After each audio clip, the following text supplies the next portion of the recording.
We begin with a breaking story from the headquarters of the Jamaica Olympic Association. As Keon Rayner reports, the Christopher Samuda-led association has parted company with 3 of its employees. Keon?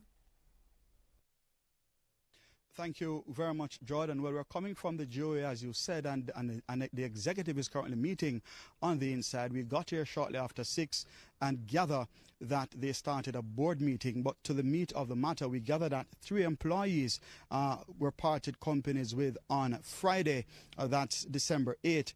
Grace Collymore, the longtime games coordinator, Mr. Oswald Chinku, the accountant, and a trainee, Amika Livingston.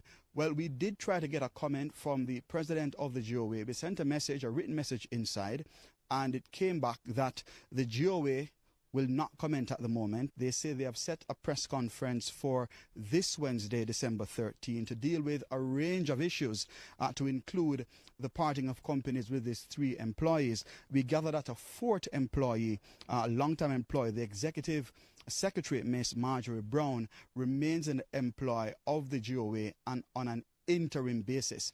So that's it from me here at the JOA headquarters.